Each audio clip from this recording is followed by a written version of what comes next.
Muy bien, estamos en Enfoque Médico. Vamos a tener una charla hoy muy particular, usted ya lo ve en pantalla, con el doctor Sorsi, un destacado cardiólogo, un hombre, Cristian, es verdad, Cristian Sorsi, Cristian, un hombre reconocido en toda la región. La última vez que lo entrevistamos creo que estábamos en el Hospital Fiorito. Doctor, buenas tardes, ¿cómo le va? ¿qué tal? Buenas tardes. Un gusto verte, Carlos. Bien. ¿Estábamos en el Fiorito cuando lo entrevistamos la otra vez? En el presidente Perón, igual que hoy. En el presidente Perón. Pues, Bueno, en yo Avellaneda también, era, va.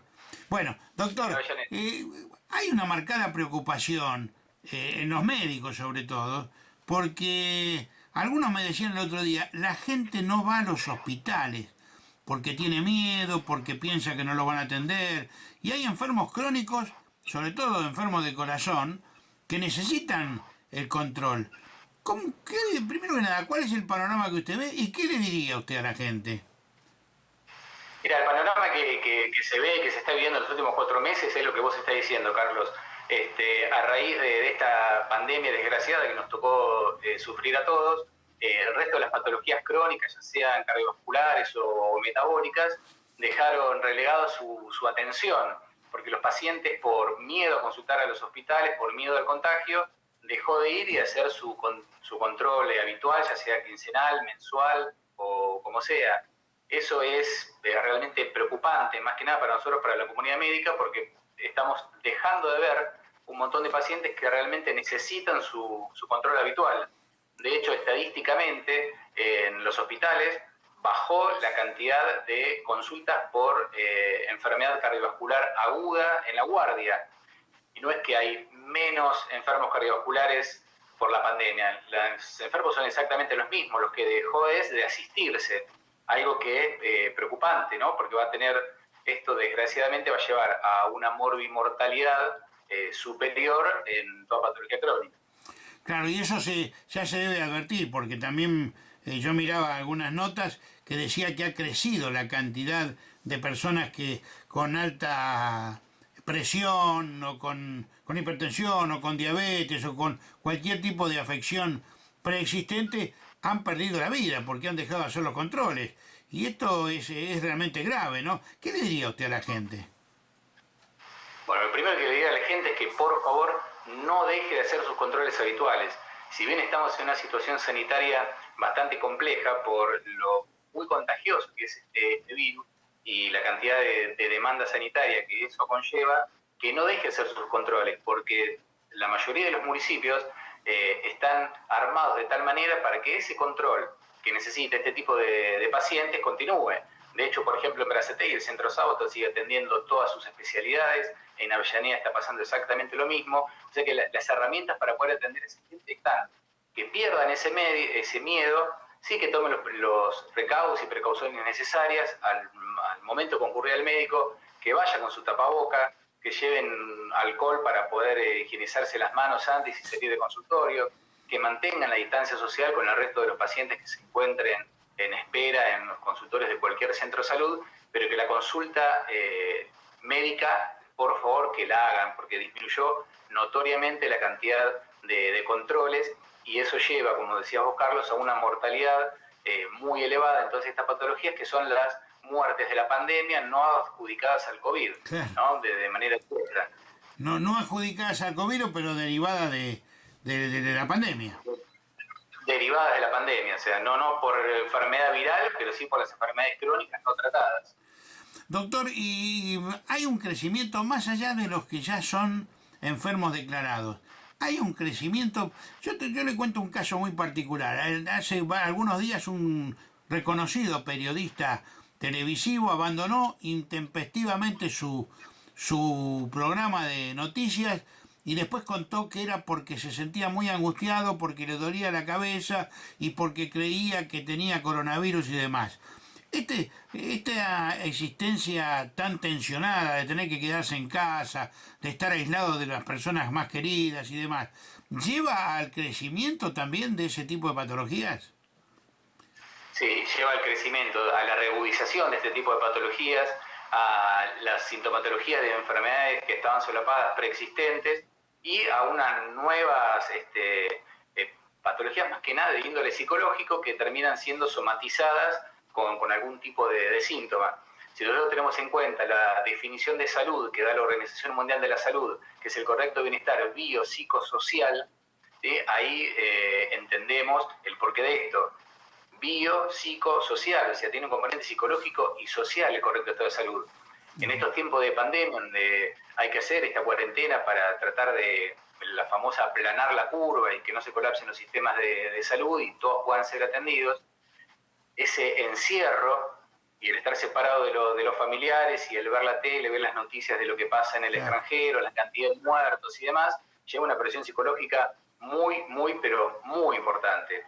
Por eso es tan importante también inculcar sobre eso, ¿no? Porque ese es un factor en la salud y determinante, como en este caso este señor, que se sintió muy angustiado y tuvo que abandonarlo. Aparecen crisis de angustia que pueden ser desde broncoespasmos hasta dolores de pecho, que tienen que ser atendidas, y el origen de esto es de origen psicológico, ¿no? Donde esa presión, esa angustia, lleva a que se manifieste de esta manera. Bien, y esto obviamente requiere la presencia de otros profesionales con los que vamos a tratar de charlar. Ahora yo quiero seguir con el tema especialmente suyo, el tema cardiológico.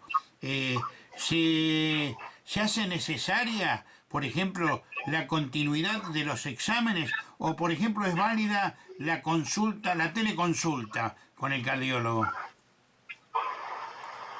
Sí, son necesarias las dos cosas. O sea, el paciente tiene que estar atendido. Los pacientes que son crónicos, que venían con su seguimiento, ya sea mensual, bimensual o quincenal, lo deben seguir teniendo.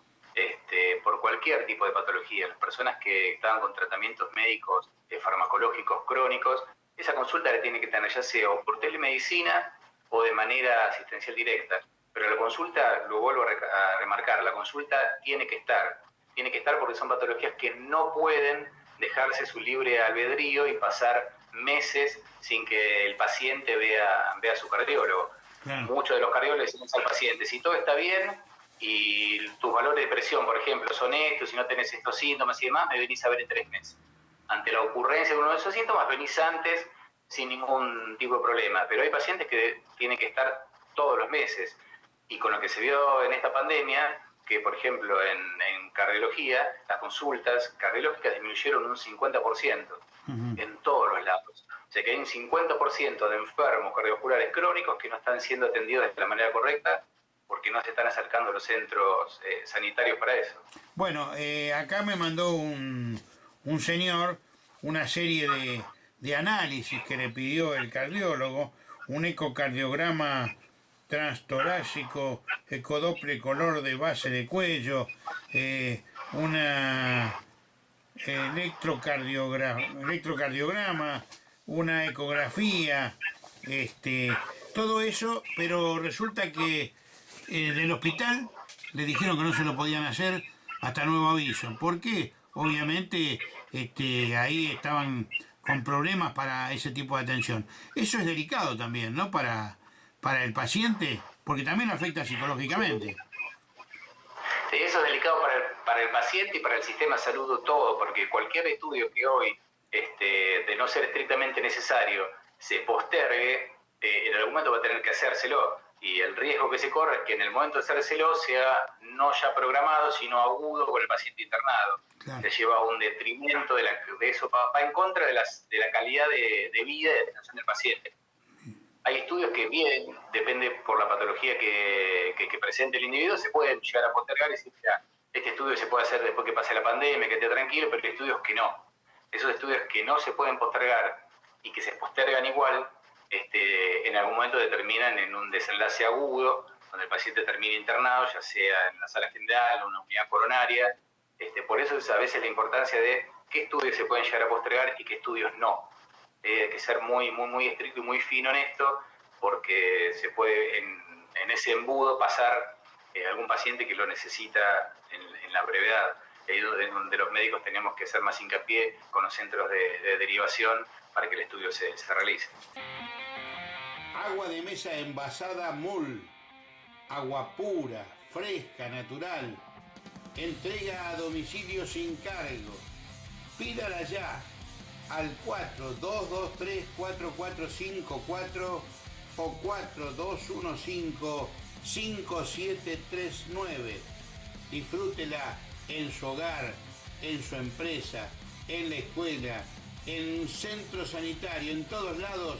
Agua MUL, agua de mesa envasada, agua natural para todos los hogares.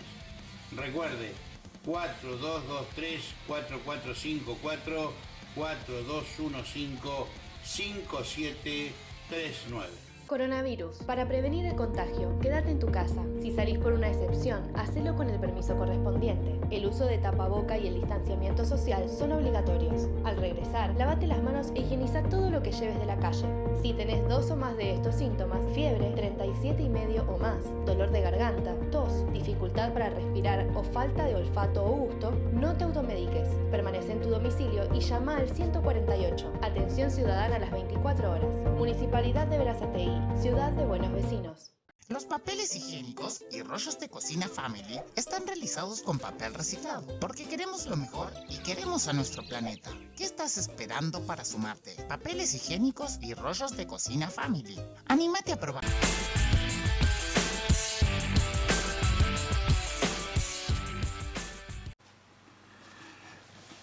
Continuamos en Enfoque Médico, el programa auspiciado por el Colegio de Médicos Distrito 2 de la provincia de Buenos Aires. Estamos con el doctor Zorzi, un destacado cardiólogo. Doctor, y hay algo que yo siempre le pregunto a los médicos, ¿no? Porque nosotros nos preocupamos por los pacientes y nos preocupamos por nosotros que somos los pacientes. Pero los médicos no se preocupan por ustedes porque ustedes están en la primera línea de fuego. Y uno cuando ve la cantidad de personal de la salud que está infectado, la cantidad de personal de la salud que ha fallecido, realmente piensa, ¿por qué no los protegemos? Porque no pasa solo en Argentina, aclaremos, en Italia, en España, en todos lados también se han contagiado. ¿Por qué no se los protege como se debe a todos los, no solo a los que están con el COVID, a todos? Mira, esto, como toda pandemia, como todo problema grave a nivel mundial, puso en evidencia muchas falencias que tenían todos los sistemas sanitarios del mundo. De hecho, Suiza, que era uno de los sistemas sanitarios más eficientes y mejor controlados, tuvo una de las mayores desgracias que tuvo el resto del mundo, lo mismo que Estados Unidos, Europa, Italia, con sistemas sanitarios muy bien desarrollados, históricamente tuvieron muchos problemas. Acá el problema tiene múltiples aristas. Los médicos somos seres humanos igual que cualquiera, nos enfermamos de cualquier enfermedad igual que el resto de la población. Hay médicos hipertensos, diabéticos, asmáticos y el virus no nos es inmune, a nosotros tampoco. Entonces ahí está, entra el cuidado estricto que tenemos que tener los profesionales y el cuidado que tenemos que imponer a todo el equipo de salud para disminuir la cantidad de contagio, el adecuado uso de los EPP en cuanto a cantidad y calidad y el tener puesto, ¿no? Porque el mejor elemento de protección personal que hay es el que está colocado, ¿no? Por eso se suma la cantidad de contagios. Después hay muchos médicos con factores de riesgo, que al ser personal esencial de la salud, siguieron trabajando y fueron los más susceptibles tanto al contagio como a enfermedades moderadas y graves, que fue... Bueno, hay un montón de casos de desgraciados de médicos fallecidos. Sí. Doctor, otro de los temas que yo lo quisiera consultar, que tiene relación directa con el corazón. El otro día hicimos una entrevista con una médica nutricionista y ella me decía que el problema de este encierro es que se come mucha harina y esa alimentación deriva en que la gente engorda, en que la gente acumula reservas que no son ideales para el cuerpo. ¿Eso también se advierte cuando uno ve a un paciente después de muchos tiempos de estar aislado o lo consultan los pacientes por eso? Porque, mire, estoy muy gordo, me aprieta el corazón, me aprieta el pecho, qué sé yo, me falta el aire. ¿Eso se nota también?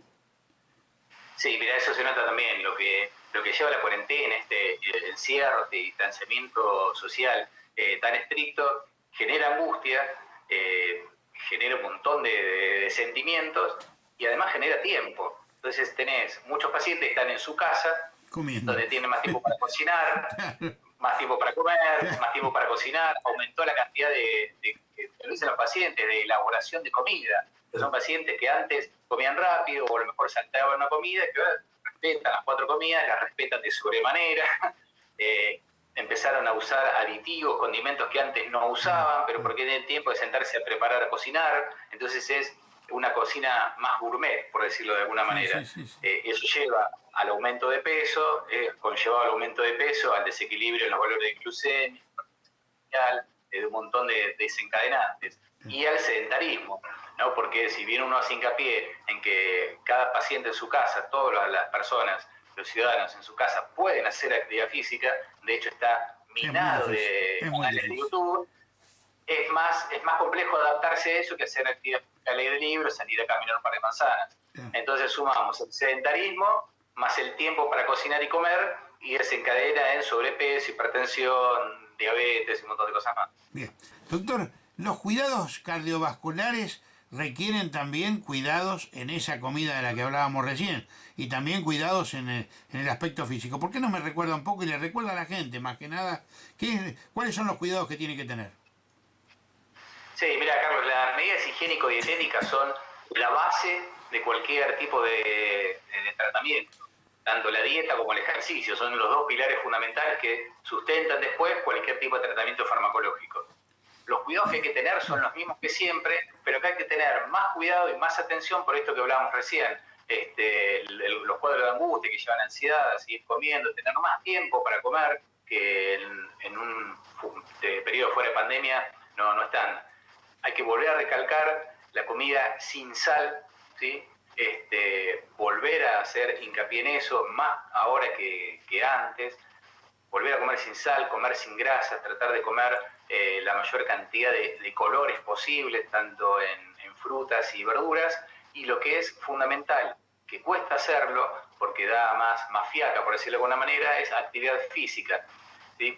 Ahora, si bien se pudo parcializar un poco la cuarentena y la gente puede salir a dar su vuelta de manzanas, sus 3, 4 vueltas de manzanas, aquel que no salga, que haga actividad física en su casa. Puede poner cualquier canal de YouTube donde haya actividad física de nivel leve a moderado, y hay un montón de profes de educación física que los pueden ayudar, pero basta con hacer actividad física en el hogar 20 minutos o salir a caminar entre 20 minutos a media hora en los tiempos preestablecidos, de acuerdo al DNI, de acuerdo a las pautas que dé el gobierno, que lo hagan. El que no lo hacía, que lo empiece a hacer, y el que lo estaba haciendo, que lo continúe haciendo, porque esas son las bases de cualquier tipo de tratamiento, más en patología cardiovascular. Bien. Obviamente el tema de la medicación también es importante, y hay pacientes que ven dificultada también su posibilidad de llegar a adquirir los remedios. ¿Qué solución o qué consejo le podría dar usted a esa gente que... yo conozco un par de casos de gente a la que las hemos ayudado con otros enfermos cardiovasculares, como soy yo, por ejemplo, les hemos ayudado comprándole algún remedio para que siga adelante. Pero, ¿cómo se soluciona ese problema social que deriva precisamente de que como no tienen trabajo, no tienen ingreso, no pueden comprar los remedios? Más allá del precio de los remedios, no tienen la forma de adquirirlo. ¿Qué diría? Sí, ese es un problema bastante grave que se suscita ahora y que desgraciadamente puede llegar a seguir pasando. Claro. Lo más importante acá es informarle a la población que todo aquel que se haya quedado sin trabajo, sin los recursos necesarios para poder comprarlo, se acerque, y no a uno, a muchos lugares sanitarios para poder intentar conseguir su medicación, porque a lo mejor en un lugar sanitario del Estado no hay, pero sí está en el otro, sí, se forman redes donde de alguna manera la medicación va a aparecer y se la va a conseguir. Y lo otro, como bien decías vos, formar estas redes de solidaridad, no solo para darle la medicación, sino también para ir a buscársela, porque hay pacientes mayores de riesgo que no van por miedo, por personas que tienen 70 y pico, 80 años, que no se acercan a los centros o a la farmacia o no los pueden comprar y tienen que ir a un centro sanitario del Estado por miedo. Lo importante es que haya alguien, un vecino, alguien que no sea ese grupo de riesgo, que se lo pueda ir a buscar o que le pueda ir a buscar la receta para poder esta persona tener la medicación. Pero lo que hay que hacer es eso, es agotar todos los medios y recursos para no quedarse sin la medicación correspondiente. Hay un montón de gente que se quedó sin empleo o no tiene los recursos económicos suficientes. Esa gente que se vuelque al Estado y que consulte en varios lugares. Por lo mejor en un lado tienen 2 de los 5 medicamentos que toman, pero en el otro tienen 2 y en el otro tienen el que les falta. Es un recorrido que hay que hacer, que a veces es molesto, que es arduo. Por eso esa red solidaria, donde haya un vecino, un hijo, un sobrino, alguien que se pueda acercar a otro lugar para conseguir aquella medicación que falta al paciente. Claro. De alguna u otra manera los pacientes siempre lo van a conseguir. Sí, esto es importante recalcarlo, pero le explico por qué, doctor, porque la gente se quedó sin trabajo, pero no tiene tampoco obra social, porque al quedarse sin trabajo, se queda sin la obra social. Entonces no tiene el respaldo de decir, bueno, le voy a pedir a mi obra social que me lo cubra, o que me lo dé, que me lo regale, qué sé yo, que haga cualquier cosa. No tiene ni siquiera ese respaldo. Y como usted, me parece excelente su idea de generar así un movimiento para que en distintos nosocomios la gente pueda ir y ver qué medicamentos le pueden dar, ¿no? Sí, es que de eso se trata. Te vuelvo a reiterar, esta acción social de todos los municipios. Por ejemplo, en Berazategui, en el Centro Sábato, en las farmacias se entregan innumerables cantidades de medicamentos. Hay veces hay medicamentos muy puntuales que no hay ahí, claro, pero que los consigue la acción social a través de otro lado. Entonces eso es lo importante de mover, ¿no? De mover todas esas redes, los pacientes, para poder acceder a su medicación y que vayan, que la medicación a veces está, y si no está en un lugar puede estar en el otro, pero lo importante es que no se queden sin medicación. Bien. Doctor, yo le agradezco muchísimo. No sé si usted quiere agregar algo que yo no le haya preguntado y que usted considere que es importante que se diga en este programa. Primero, en este tiempo de pandemia, a todos los pacientes, por favor, si salen, que usen barbijo, distancia social de 2 metros y adecuada, correcta higiene de manos y de todos aquellos utensilios o lo que metan adentro de sus hogares. Bien. ¿Le tiene confianza, le tiene fe a la llegada de la vacuna? Sí, totalmente. Totalmente. Porque ahora parece que se han achicado los tiempos.